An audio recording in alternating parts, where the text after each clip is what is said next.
Assalamualaikum warahmatullahi wabarakatuh.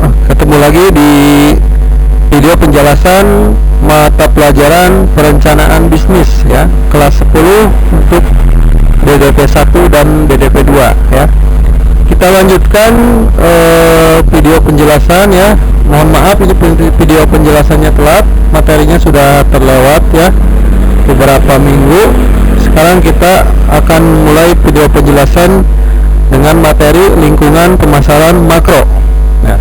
Apa sih lingkungan pemasaran makro? Ya, lingkungan pemasaran makro yaitu kekuatan masyarakat yang lebih luas serta mempengaruhi seluruh lingkungan mikro pemasaran perusahaan dan mempunyai pengaruh tidak langsung terhadap pemasaran terdiri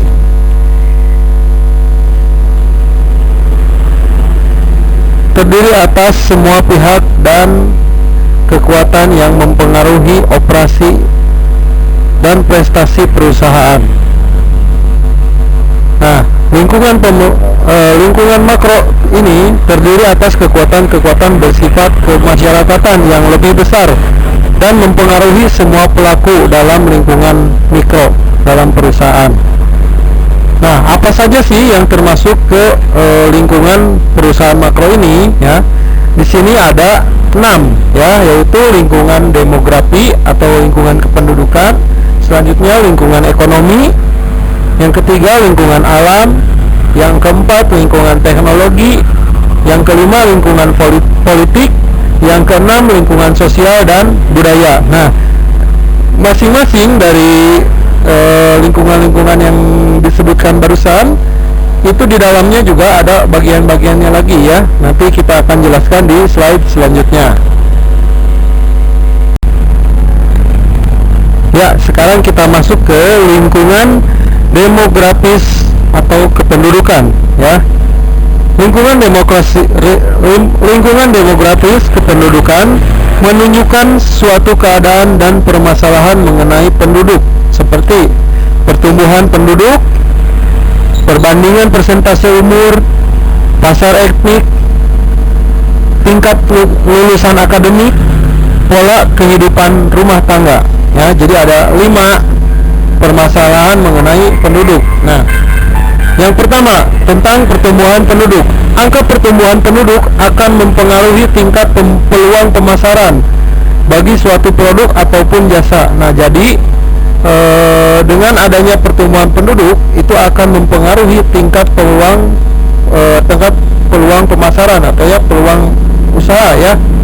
Nah, selanjutnya pertumbuhan penduduk yang semakin tinggi akan semakin membuka peluang lebih luas, karena bagaimanapun akan terkait dengan seberapa besar suatu penduduk atau jasa akan bisa diserap oleh pasar. Nah, jadi artinya di sini semakin pertumbuhan penduduk itu meningkat, maka permintaan akan pasar itu lebih besar lagi ya.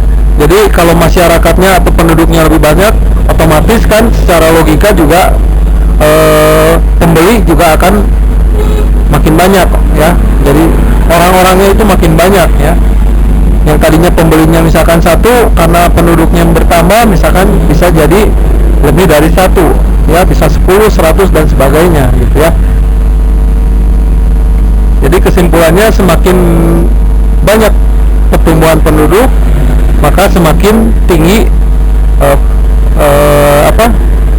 daya serap ya, atau pengaruh terhadap peluang usaha ya. Selanjutnya perbandingan persentase umur. Kategorisasi umur dalam pemasaran biasanya dimulai dari balita, anak-anak, remaja, dewasa, dan orang tua. Presentasi pada setiap umur akan menentukan peluang bisnis di dalamnya. Untuk produk atau jasa ditunjukkan pada pasar anak-anak, misalnya jumlah populasi penduduk secara keseluruhan perlu dilihat dari berapa persen jumlah anak-anak dari keseluruhan penduduk. Nah, ini ya, tentang persentase umur juga ini mempengaruhi terhadap terhadap pemasaran usaha ya. Contohnya misalkan di usaha pangkas rambut ya. Di usaha pangkas rambut itu kan tarifnya berbeda ya. Ada tarif anak, ada tarif remaja, dan ada tarif dewasa. Nah, di situ akan ketahuan mana yang lebih banyak persentasenya antara anak-anak, remaja, dan dewasa ya. Jadi itu akan mempengaruhi ya. Semakin banyak anak, mungkin nanti yang menggunakan jasa cukur, berarti banyak anak-anak yang masuk ke tempat cukur rambut tersebut ya. Kalau lebih banyak orang dewasa atau remaja, dan maka akan lebih banyak juga yang masuk ke pangkas rambut itu remaja atau dewasa ya.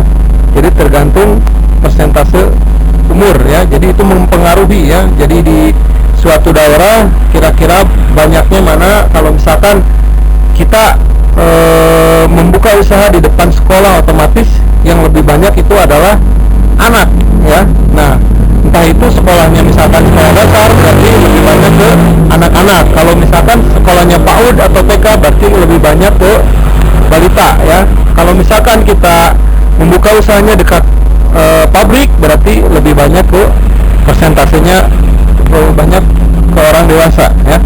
Selanjutnya yang C ya, pasar etnik. Pasar etnik juga merupakan salah satu potensi pasar yang perlu dipertimbangkan. Etnis tertentu biasanya mempunyai kecenderungan, profesi, dan kebutuhan bersama yang unik dan tidak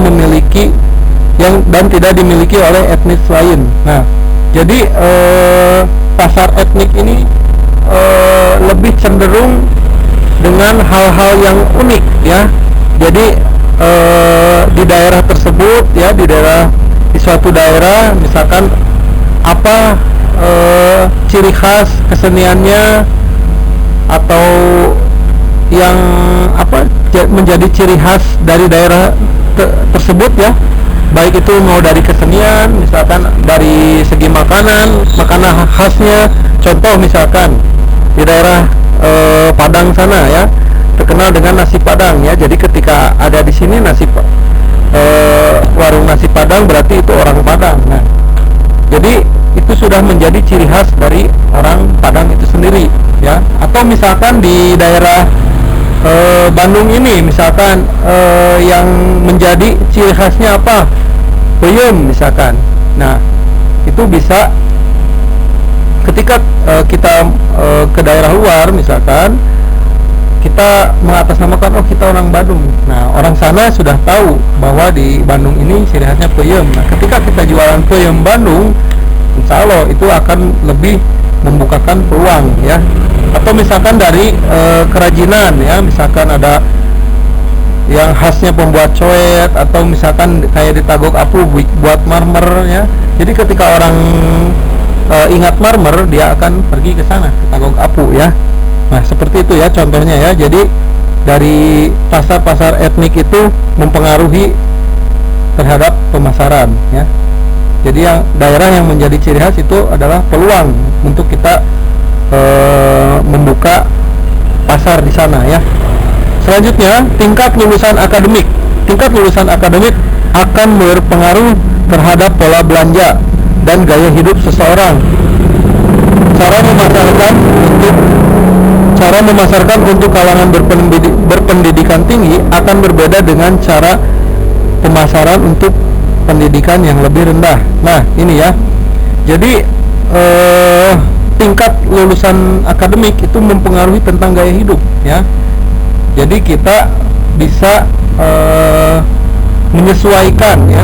Kita harus menyesuaikan cara memasarkan kita dari kalangan pendidikan yang rendah dengan yang pendidikan tinggi harus berbeda. Contoh misalkan dari segi kemasan, misalkan kita menjual makaroni ya.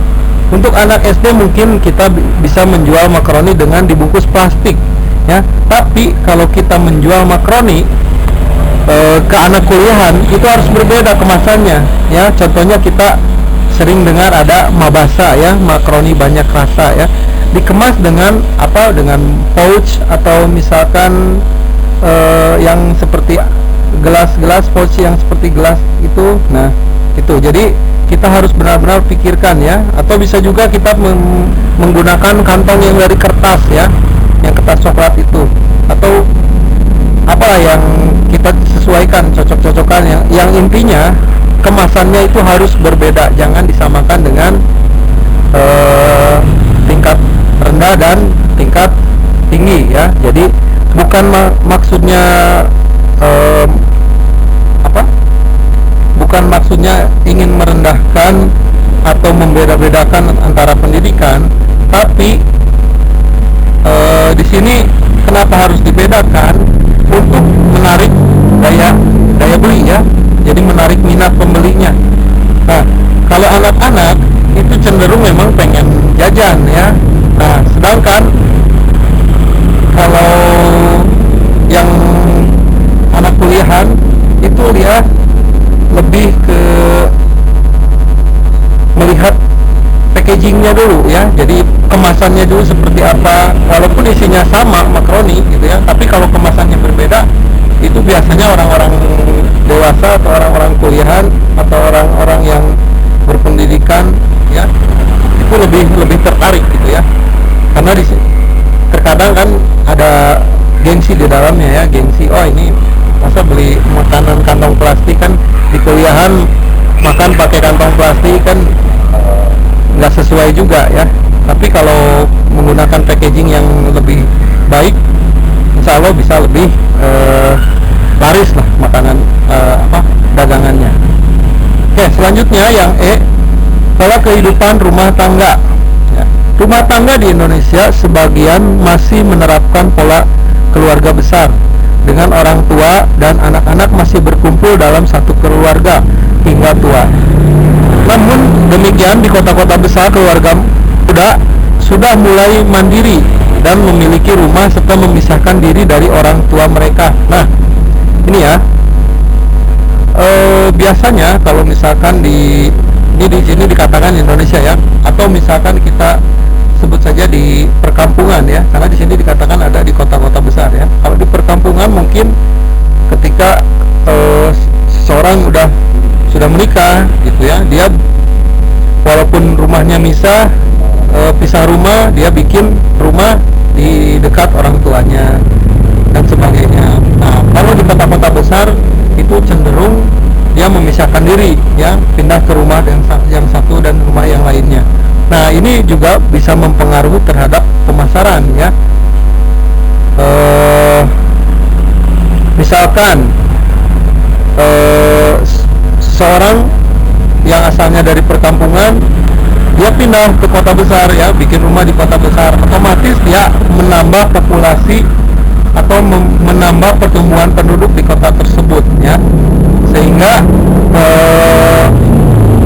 menambah persentase atau tingkat pemasaran di kota tersebut menjadi bertambah ya, karena penduduknya bertambah. Oke, selanjutnya mungkin itu dari lingkungan demografis atau lingkungan kependudukan ya. Selanjutnya akan dijelaskan di slide selanjutnya. Baik, sekarang kita masuk ke poin kedua, yaitu lingkungan ekonomi ya. Lingkungan ekonomi terdiri atas faktor-faktor ekonomi yang secara tidak langsung berpengaruh terhadap aktivitas pemasaran, antara lain berupa tingkat pendapatan, tingkat inflasi, resesi, tingkat pertumbuhan ekonomi, tahapan pembangunan ekonomi, dan sebagainya. Terjadinya perubahan tingkat pendapatan masyarakat akan berdampak pada persepsi konsumen terhadap produk.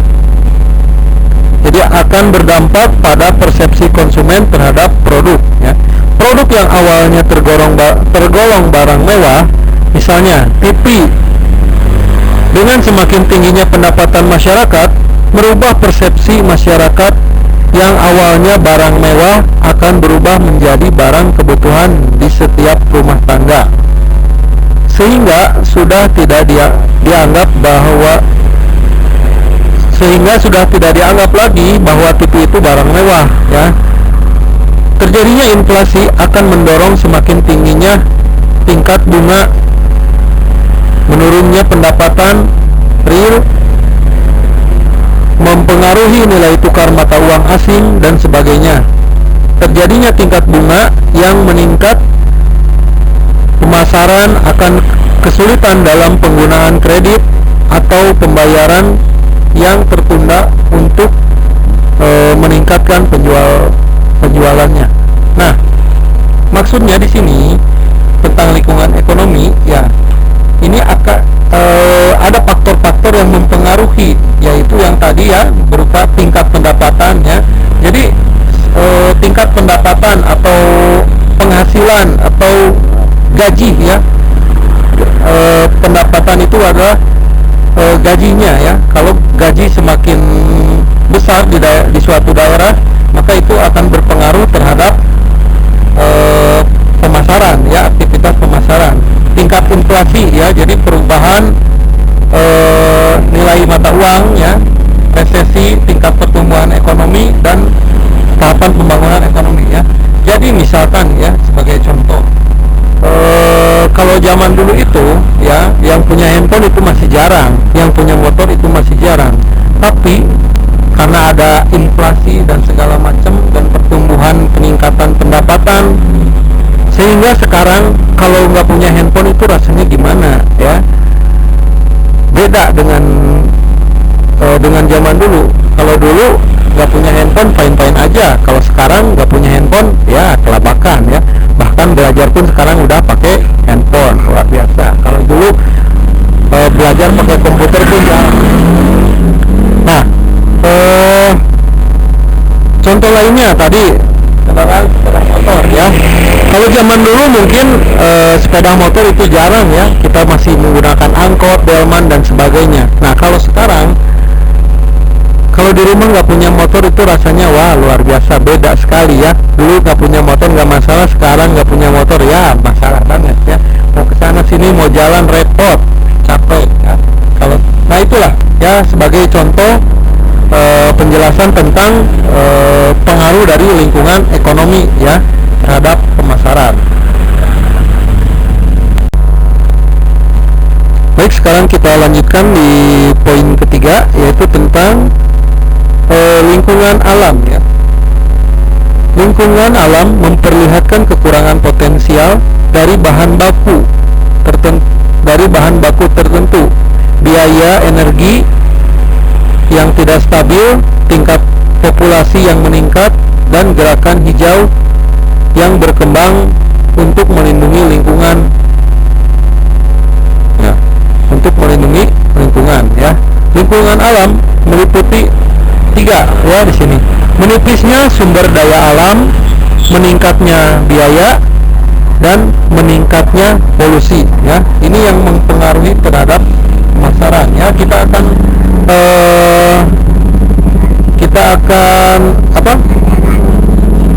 lihat satu persatu ya. Yang pertama tentang menipisnya sumber daya alam ya, apa pengaruhnya ya. Sumber daya alam yang terus dieksploitasi lama-kelamaan akan habis ya. Salah satu kunci utama adalah melihat bagaimana sumber daya alam masih bisa dimanfaatkan dan hingga berapa lama ya, kemudian mencari alternatif sumber daya alam penggantinya. Nah, ini ya sangat mempengaruhi ya sumber daya alam ya. Jadi tidak bisa dipungkiri ketika kita memasarkan suatu produk atau membuat suatu produk itu bersumber dari sumber daya alam ya.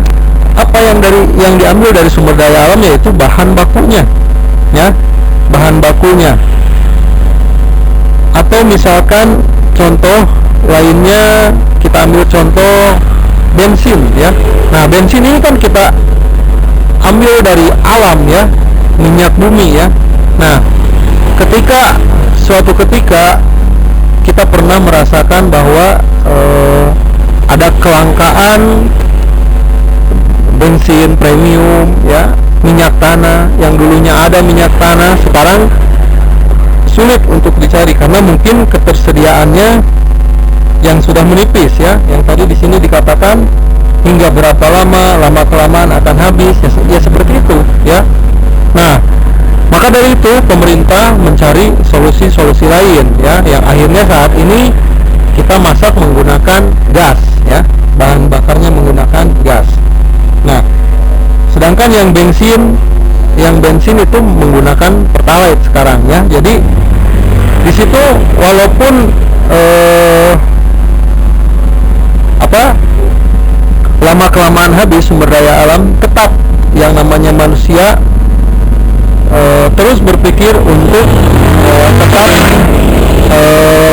tetap berusaha ya, untuk tetap membuka usaha ya, mencari alternatif lain apa yang bisa dijual ya. Itu contoh dari bahan bakar. Atau misalkan sekarang kita ambil contoh dari pembuatan bakso misalkan ya, misalkan kita membuat bakso yang awalnya dari daging sapi ya, tiba-tiba daging sapinya mahal, langka dan sebagainya. Itu di bagian selanjutnya ya, maaf ya. Jadi tadi tentang sumber daya alam ya, kehabisan bahan baku ya. Oke, kita selanjutnya lanjut ke poin selanjutnya ya, tentang meningkatnya biaya. Nah, sekarang ini terdapat kecenderungan bahwa biaya-biaya semakin meningkat, terutama untuk listrik dan energi ya. Peningkatan biaya-biaya ini akan berdampak pada peningkatan biaya produksi yang setiap tahun akan semakin signifikan. Nah, ini dicontohkan di sini tentang biaya listrik ya, tentang biaya listrik atau energi ya. Nah, bisa dicontohkan juga tadi dari bahan bakar ya, ada kenaikan BBM ya, karena BBM naik semuanya jadi ikut naik ya. Nah, itu jadi peluang juga untuk usaha ya, yang tadinya menjual dengan harga sekian, harga jadi naik ya. Nah, tadi bisa dicontohkan juga dari tadi yang bakso tadi ya. Nah, yang asalnya menggunakan daging sapi ya, ternyata daging sapinya mahal ya, bukan tidak ada, mahal.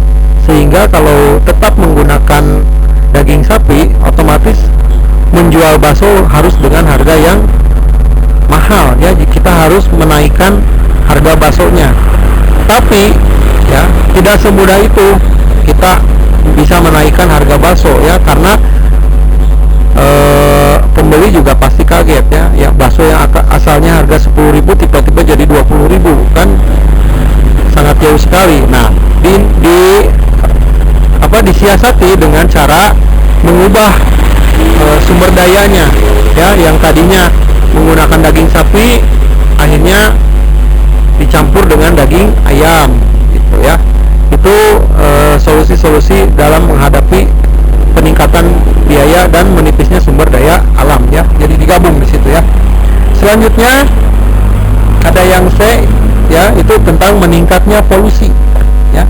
Meningkatnya polusi ya. Meningkatnya polusi menimbulkan masalah dalam hal kesehatan dan juga kerusakan lingkungan.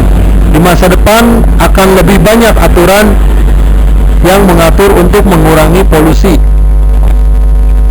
yang tentu saja pada beberapa sektor akan menjadi tambahan biaya yang cukup besar. Nah, ini ya, mengenai polusi ya, dulu banyak sekali diproduksi kendaraan-kendaraan 2 tak ya.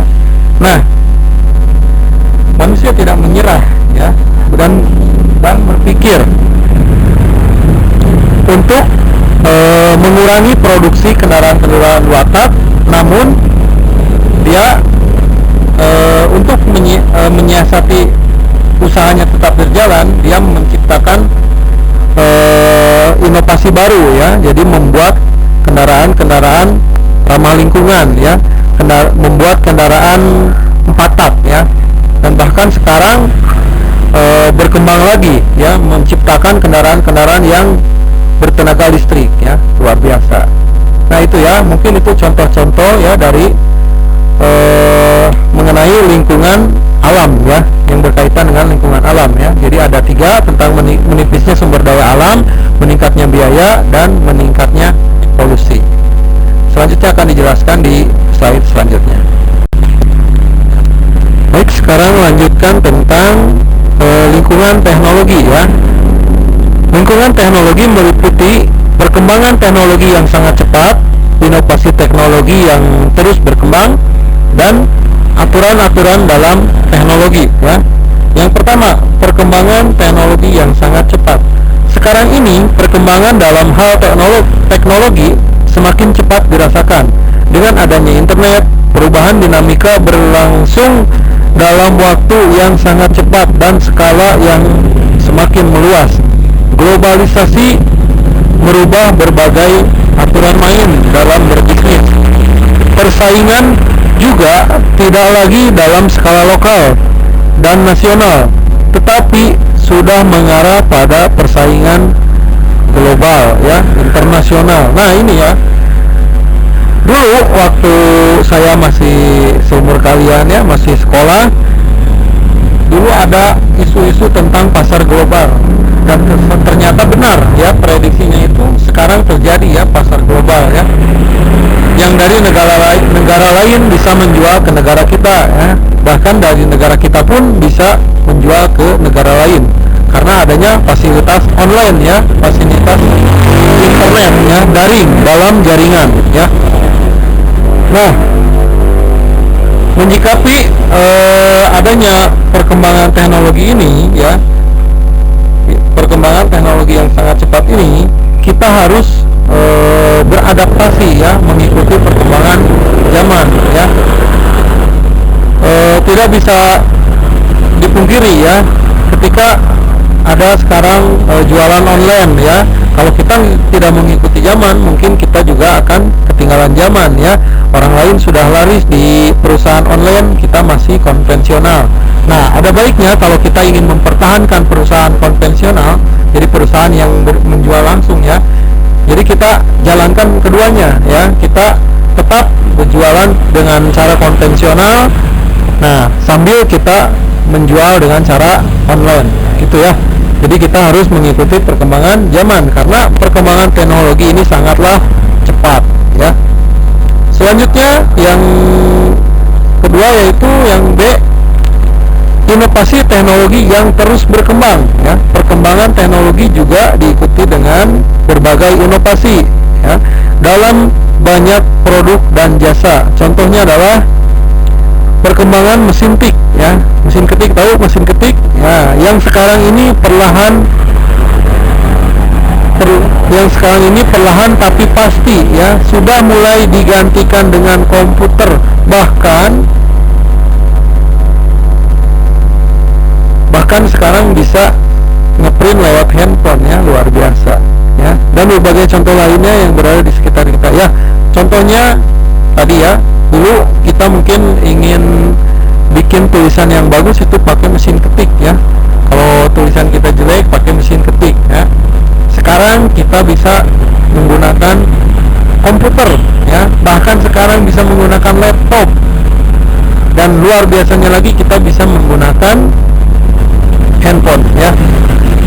Bahkan jenis tulisannya pun, jenis fontnya itu juga sudah beda-beda ya, luar biasa.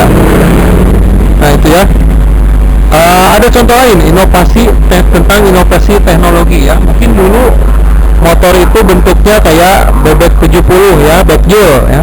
Sekarang luar biasa ya, ada bentuknya ninja ya. Ada motor bebek, ada motor yang laki itu ya, motor besar ya. Ada juga yang motor matic ya, luar biasa ya perkembangannya. Atau contoh lainnya mungkin handphone ya. Mungkin handphone dulu zamannya handphone cinit-nit ya, handphone yang hitam putih itu warnanya. Sekarang udah luar biasa ya. Dulu berkembang jadi polifonik ya, yang berwarna dikit. Kesininya ada kamera bisa foto. Nah selanjutnya sekarang bisa video, apalagi sekarang sudah luar biasa ya, bisa video call ya. Belajar juga bisa online seperti ini luar biasa. Ini salah satu inovasi ya, perkembangan teknologi ya. Jadi awal mulanya menciptakan sesuatu, nah selanjutnya menginovasi ya. Jadi dari yang sudah diciptakan itu fungsinya lebih dilengkapi lagi. Nah, itu ya. Jadi kalau kalian tuh misalkan menjual makaroni ya, sekarang harus berkembang jadi makaroni banyak rasa ya. Jadi varian rasanya, bahannya tetap sama makaroni, tapi kita cari inovasi lain ya. Bisa dibikin seblak kan makaroni itu, atau bisa dibikin mabasa dan lain-lain sebagainya ya. Selanjutnya tentang aturan-aturan dalam teknologi ya. Teknologi mempunyai keunikan sendiri dengan dinamika dan perkembangan yang sangat cepat. Melihat aturan pemerintah dalam pengaturan penggunaan teknologi mutlak diperlakukan untuk mempermudah berbagai proses dalam masyarakat. Nah, jadi teknologi ini mempunyai keunikan ya,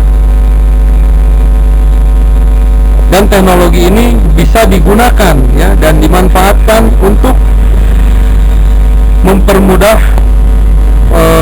berbagai proses dalam bermasyarakat. Contohnya ketika misalkan kita punya perusahaan, warung gitu ya, atau toko ya, kita bisa menggunakan fasilitas teknologi itu untuk menjadi mesin kasir ya. Kalau dulu kan kita ngitung-ngitung sendiri ya, ada teknologi kalkulator, kita bisa menghitung dengan kalkulator. Kalau sekarang kita bisa pakai rumus ya, pakai Microsoft Excel dan sebagainya ya, dan banyak-banyak lagi aplikasi-aplikasi lainnya yang bisa diterapkan di teknologi yang kita gunakan. Nah, selanjutnya di sini ada kecenderungan ya. Dengan demikian, pemasar harus memperhatikan kecenderungan teknologi. Ya. Apa sih kecenderungannya? Nah, di sini ada 4 ya. Cepat laju perubahan teknologi ya. Jadi teknologi ini sangat cepat berubah ya. Motor tahun ini ada yang baru, tahun depan ada yang baru lagi, dan tahun depannya ada yang baru lagi.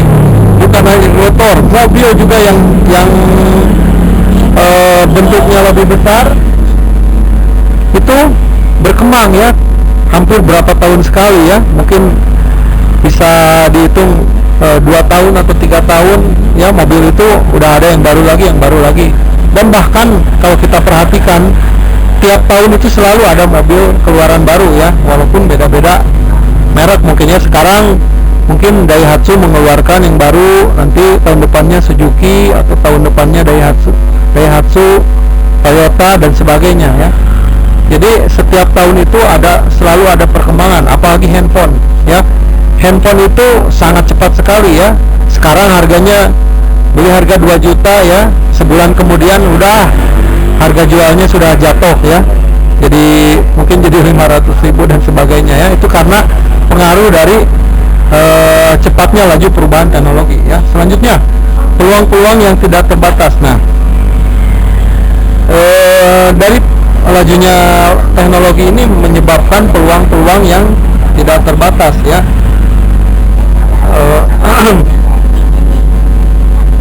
Mungkin kita bisa menjual barang-barang second gitu ya, dari menyikapi tentang cepatnya teknologi. Jadi kita jangan kalah ya dengan teknologi ya.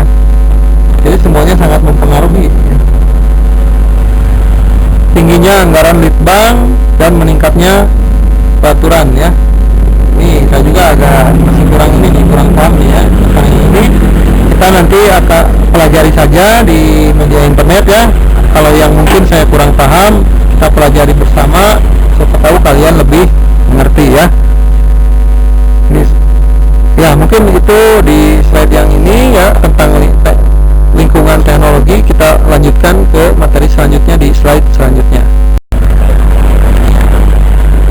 Baik, sekarang kita lanjutkan ke poin nomor 5, yaitu tentang lingkungan politik. Lingkungan politik meliputi aturan-aturan dalam sektor industri dan tumbuhnya organisasi-organisasi LSM dan buruh ya.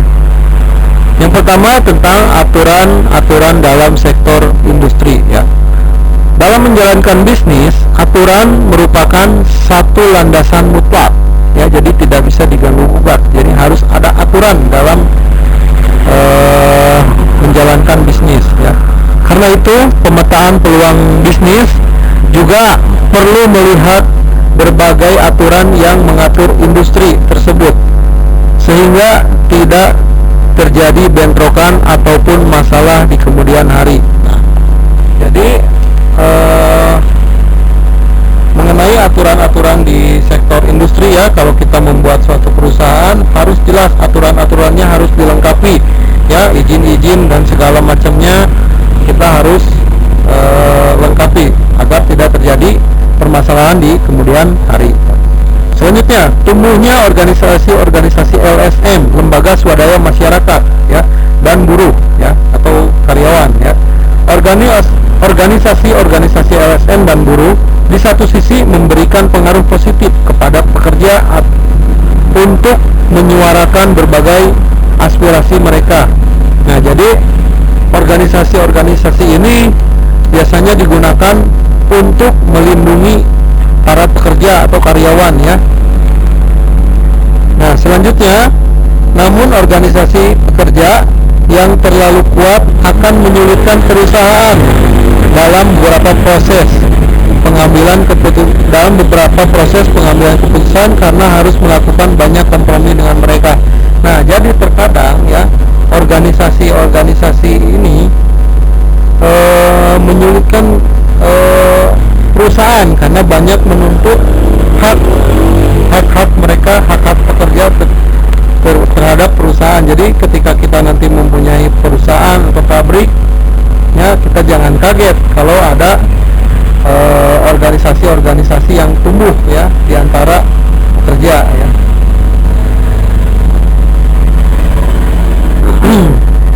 Nah, selanjutnya di sini juga ada kecenderungan politik ya. Kecenderungan politik utama yang mempengaruhi manajemen pemasaran diantaranya undang-undang yang mengatur perusahaan. Yang berikutnya perubahan pelaksanaan undang-undang, dan selanjutnya adalah pertumbuhan kelompok pembela kepentingan publik. Nah, jadi intinya ketika kita mempunyai perusahaan atau pabrik ya, kita jangan mengabaikan aturan-aturan ya, perundang-perundangan supaya tidak terjadi masalah di kemudian hari ya. Jadi walaupun misalkan daya produksi atau jalannya perusahaan ini sedikit lambat gitu ya dengan adanya proses-proses tersebut, nah tapi kalau kita tidak melengkapi malah akan menyulitkan kita di kemudian hari. Jadi kita lengkapi dulu aturan-aturan yang diperlukan. Setelah itu kita bisa lebih nyaman gitu ya dalam menjalankan bisnis atau usaha kita ya. Mau baik itu usaha-usaha kecil, mikro ya, tetap ada aturan ya, dan aturan itu harus dipenuhi ya. Misalkan kita ingin membuat perusahaan roti ya, nah harus ada izin halalnya dan segala macamnya supaya tidak diragukan lagi ya ketika kehalalannya ya. Ketika ada pemeriksaan dan segala macam, produk kita sudah teruji ya, sudah terdaftar. Mungkin begitu ya. Kita lanjutkan di slide selanjutnya. Baik, sekarang kita masuk ke poin yang terakhir, yaitu poin yang ke-6 ya, tentang lingkungan sosial dan budaya. Lingkungan ini menunjukkan keadaan suatu kelompok masyarakat mengenai aturan kehidupan, norma-norma dan nilai-nilai yang berlaku dalam masyarakat, pandangan masyarakat dan lain sebagainya yang merumuskan hubungan antara sesama dengan masyarakat lainnya serta lingkungan sekitarnya. Di dalam lingkungan sosial budaya ini mencakup dua ya, yaitu perbedaan budaya antar masing-masing negara dan kepercayaan, tradisi serta keagamaan ya. Yang pertama, tentang perbedaan budaya pada masing-masing negara. Perbedaan budaya menjadikan gaya hidup masing-masing negara dan daerah berbeda juga. Pemahaman budaya pada setiap daerah akan memudahkan pemasar menyesuaikan produk ataupun jasa sesuai dengan kebutuhan daerah tersebut, ya. Nah, contohnya ketika di negara yang bukan negara ya, misalkan contohnya di daerah-daerah pantai misalkan ya, di daerah-daerah pantai cenderung menggunakan baju Hawaii ya. Jadi para pemasar itu pasti tahu di pantai itu butuhnya apa ya. Nah, misalkan pantai luar negeri dengan di pantai Indonesia pasti beda ya, karena masing-masing negara beda budaya. Mungkin di pantai luar negeri banyak orang menjual bikini atau ya baju-baju yang naudzubillah ya, yang seksi-seksi seperti itu. Tapi kalau di pantai Indonesia kebanyakan orang menjual seperti kayak selendang-selendang gitu ya, baju-baju pantai ya, yang ada trawis-trawisnya itulah ya. Atau misalkan ketika di pantai kan daerahnya kan panas misalkan, nah banyak orang menjual misalkan minuman-minuman segar ya, atau makanan-makanan yang seafood gitu seperti itu ya. Jadi banyak menyesuaikan ya. Ketika kita memasuki daerah yang mayoritas muslim ya, misalkan seperti di Arab Saudi, nah, di sana mungkin banyak orang yang menjual seperti kurma ya, pakaian muslim ya, kebutuhan orang-orang muslim, sejadah dan sebagainya ya.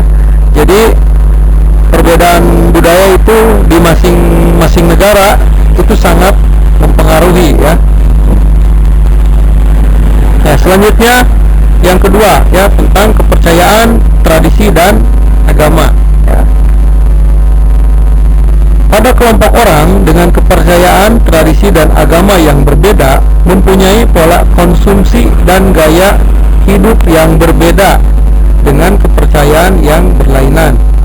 Dan pada hal-hal tertentu, agama memiliki peran yang signifikan karena mengatur mana yang boleh dan mana yang tidak dalam hal mengkonsumsi produk atau jasa. Nah, ini bisa kita contohkan ya. Di luar sana mungkin ada yang makan makanan yang tidak halal ya, seperti daging-daging misalkan babi atau segala macam ya, makanan-makanan yang mengandung daging babi. Mungkin ada sebagian yang tidak mempermasalahkan hal itu, tapi untuk masyarakat muslim ya umumnya, makanan-makanan yang mengandung hal-hal yang diharamkan oleh agama ya, karena di sini dikatakan agama mengatur ya, dan bahkan di Al-Quran pun jelas agama muslim mengatur mana yang boleh dimakan, mana yang halal dimakan, mana yang haram ya. Jadi ini mempengaruhi ya. Jadi pemasar ya, atau kita mungkin yang akan berusaha ya, atau membuka usaha, makanya tadi dikatakan label halal ya, perizinan tentang BPOM ya, Badan Pengawas Obat dan Makanan ya. Jadi kita harus tahu segi kehalalannya ketika kita menjual di yang mayoritas muslim ya. Jadi ini sangat mempengaruhi ya. Selanjutnya dari penjelasan di atas, jelas terdapat perbedaan antara lingkungan mikro dan makro ya. Ini kesimpulan dari keseluruhan materi ini ya.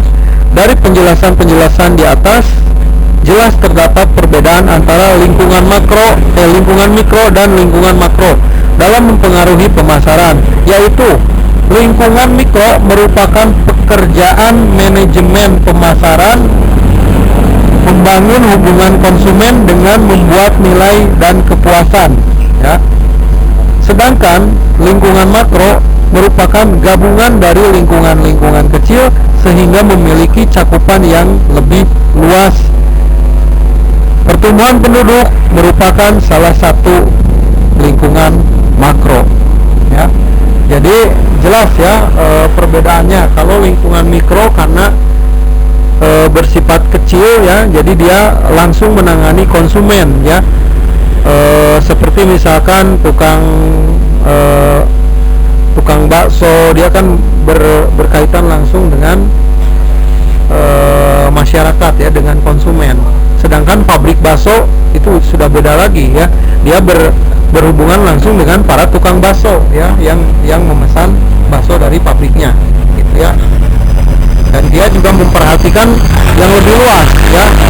Kalau si tukang baksonya itu dia hanya memperhatikan bagaimana konsumen itu puas atau tidak, atau baksonya enak atau tidak, kepake atau tidak. Nah, tapi dengan pabrik bakso dia memperhatikan ya. Misalkan sekarang bakso dengan menggunakan daging sapi, bagaimana antusias masyarakat kebanyakan ya, itu akan disampaikan dari pedagang-pedagang bakso yang memesan ke pabriknya ya. Jadi informasinya akan didapat dari situ ya. Jadi jangkauannya kalau makro itu lebih luas ya, jadi dia memandang secara masyarakat luas, masyarakat umum gitu ya. Kalau mikro mungkin setiap daerah itu berbeda-beda ya. Jadi keluhannya dari tukang bakso ini, tukang bakso daerah ini pasti berbeda-beda. Nah, itu hanya sebagai contoh di tukang bakso ya. Mudah-mudahan materinya bisa dipahami. Kalau ada yang ditanyakan, silakan ditanyakan melalui nomor WA ya. Mungkin lebih kurangnya mohon maaf. Assalamualaikum warahmatullahi wabarakatuh.